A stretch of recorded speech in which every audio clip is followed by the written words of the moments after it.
on Writing Military History with Michael Lee Lanning, author of 30 nonfiction books printed in 12 languages, who has appeared on major television networks as expert on the individual soldier. In 1980, my wife and I lived in the house down Main Street, 1019, the last house on the right before you got to the viaduct.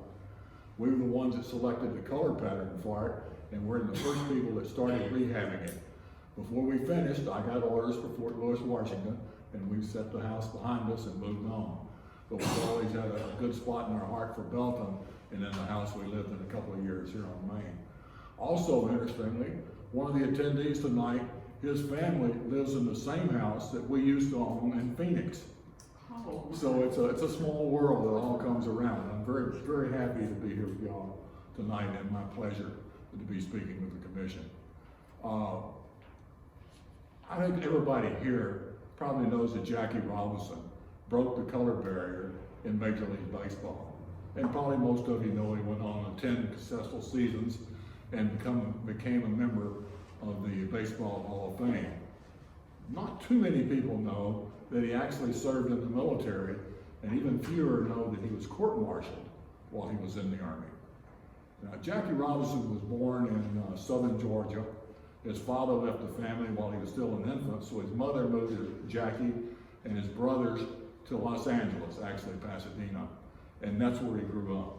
He was a well-gifted athlete, better known in the football field than the baseball field when he was at Pasadena Junior College.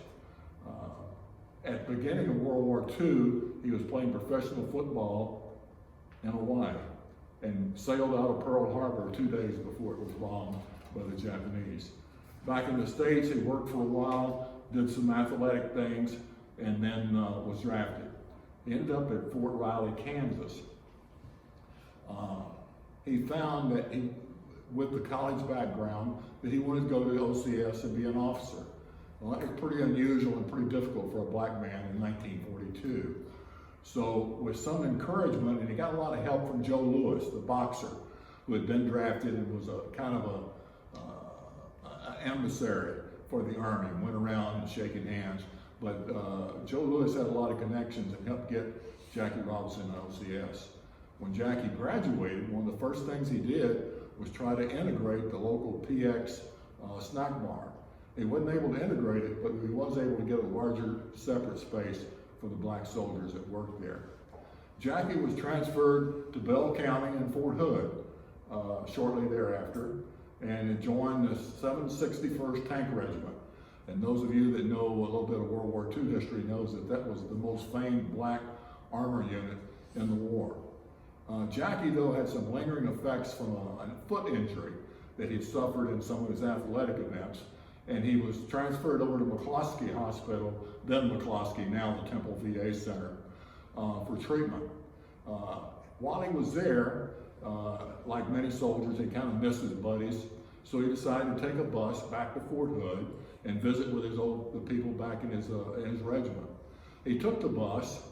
When he arrived at Fort Hood, he went to the officers club and found out the battalion had been called out on alert and his friends weren't there. So he got back, went to the bus terminal, and got on the bus. When he got on the bus, and here's another Belton connection, he looked and there was a woman about halfway back, and he went and sat beside her. She lived in Belton. She was a very light-skinned black woman, and many people at times said that she was a white woman and got very upset that he sat with her.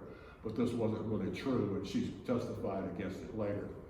The bus driver came back and said, "You've got to move to the back of the bus." This is more than 10 years before Rosa Parks made her famous stance about not going to the back of the bus. Well, Jackie Robinson, if nothing else, knew his rights. If you were in the state of Texas at that time, outside a military post, yes indeed, you had to go to the back of the bus if you were an African American. But if you were on federal property, you had rights to sit anywhere you wanted to. Jackie expressed those rights, expressed them rather strongly. Several enlisted soldiers gave him some trouble. A woman that worked at the PX gave him some trouble. And maybe we better take a little into perspective. World War II changed a lot of things everywhere. Probably nowhere more than right here in Central Texas. You had kind of a sleepy town over in Killeen that was a farming and ranching village, but suddenly thousands upon thousands of soldiers began moving in. There was huge profits to be made off of feeding them, housing them, entertaining them, and the community welcomed them. One thing they got, though, they didn't particularly want was a large number of African American soldiers. Now, I don't mean to judge today, by today's standards, what was going on in the 1940s, but there was racism, there was segregation, but the Army was doing its best to make its steps forward. Jackie got in the argument. The bus driver called the military police. The military police said he was belligerent to them, called their captain. The captain claimed Jackie Robinson was, he used all kind of fancy language, but basically what he said was the guy was being uppity to him. And called in the officer of the day, who also thought Jackie was not giving the proper respect to a captain.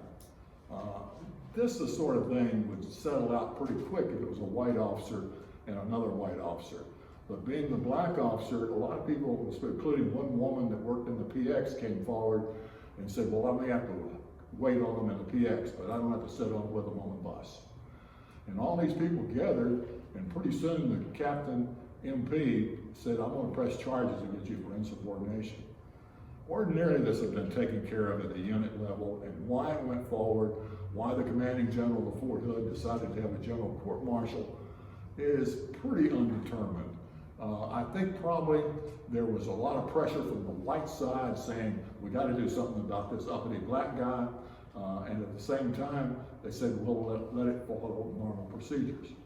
The court-martial was held in August of 1944. You may remember that this was shortly after D-Day.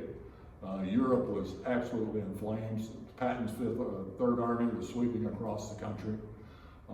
Everywhere the war was getting intensified. So there wasn't a lot of interest on the part of the court to court-martial this man. Can you imagine no air conditioning, wooden building at Fort Hood in August? Oh. That's where the court-martial was. And these guys come in, and the 9 members of the court, all of them were getting ready to go to Europe and join the war. So they weren't really interested in the court-martial either. But the powers that be said we're going to have the court. And came out, I came across in my research for another book, all of the witness statements of the people that was at the bus station that night. And I read them and I said, this is interesting, but there's got to be a court record, a court transcript. Any general court has got a court transcript. Well, I went to every archive, and I've been in this business for 40 years now, of writing books and researching books. I went to every archive looking for the right information that would find the transcript of the court-martial. None of them had it. Several said, we've had it, but it's disappeared. Now, whether or not somebody stole it or just didn't want it on record or what, I couldn't figure out. Finally, I found us, he never told me his position. In fact, he never told me his full name. He said, let me give you a phone number of a guy down in Maryland that's been researching Jackie Robinson for years. And he might be able to help you. I called him, told him what I wanted, and he said, man, I'm on orders for Iraq. I'm leaving in 2 weeks. What's your email address? And I'll send it to you. So it got almost simple at the end. I got the actual court-martial record. It gave me all the names and be able to cross-reference that. Found out that the Army was fair. At least 2 of the members were African Americans on the court, and possibly 3. The court basically just followed the statements that I already had. And there wasn't much that looked like that Jackie was going to get off. But all of you have probably watched TV shows on the lawyer shows, and you always hear the lawyers say, never ask a question in court unless you know the answer you're going to get. Well, the prosecution made that mistake, that he went forward with the last witness. He said, what did you hear? And he named the private that was making some of the charges. What did he say against Lieutenant Robinson? He said, he called him an N-word. And the prosecution backed off. The defense says we rest. 15 minutes later, the court came back with a not guilty verdict. So as a soldier, I'm proud that the Army did come to the best result. I think it probably should have never occurred to begin with.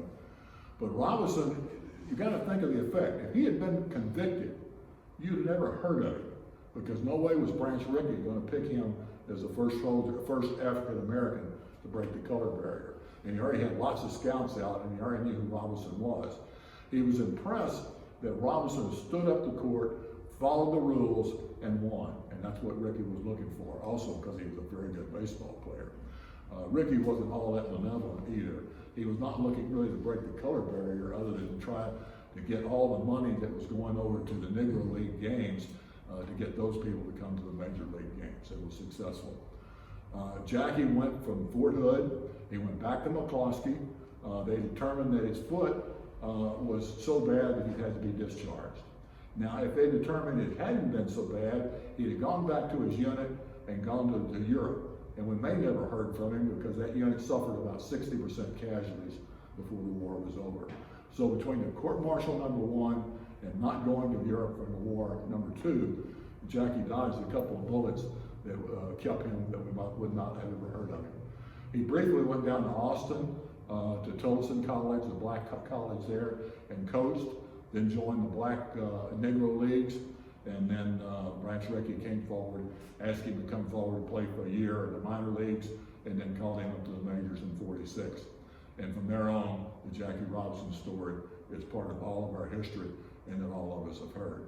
So Belton played a role. Jackie passed right through here, back and forth on his way to Temple, to McCloskey, and the woman that he sat with lived here in Belton as well. So it's a part and part in Bell County and Fort Hood history. And we need to know that Jackie was not only a baseball player, he was an officer in the United States Army. Thank you very much for having me here today. I enjoyed it, and I look forward to talking to you. Anybody have any questions? Yeah. Yes, ma'am.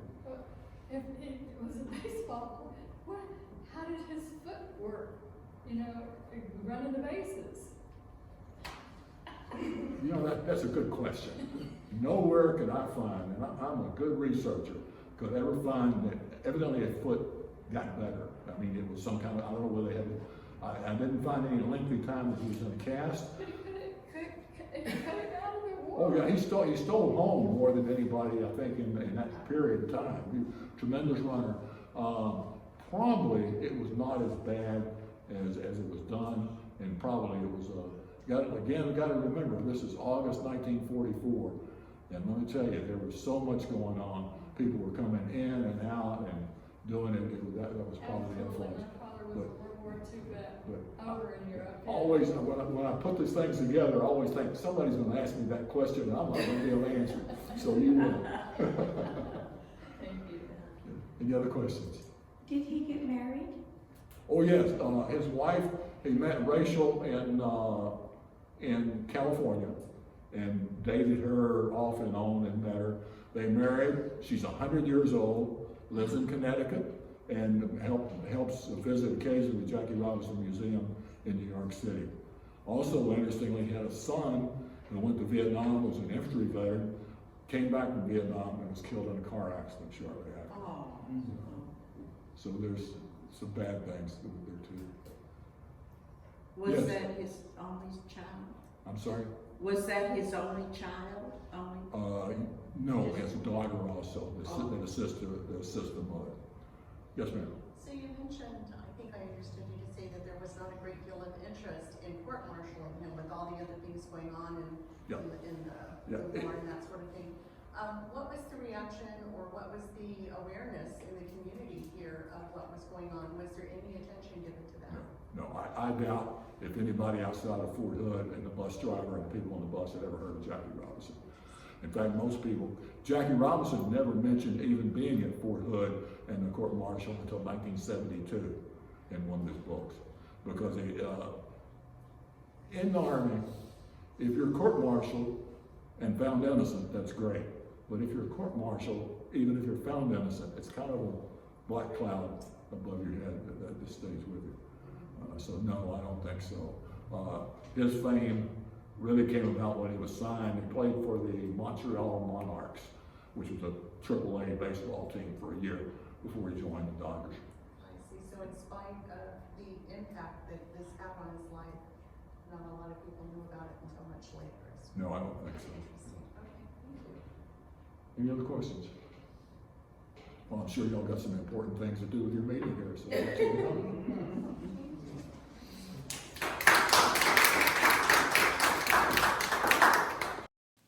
You can learn more about Michael Lee Lanning and his books at michaelleelanning.com.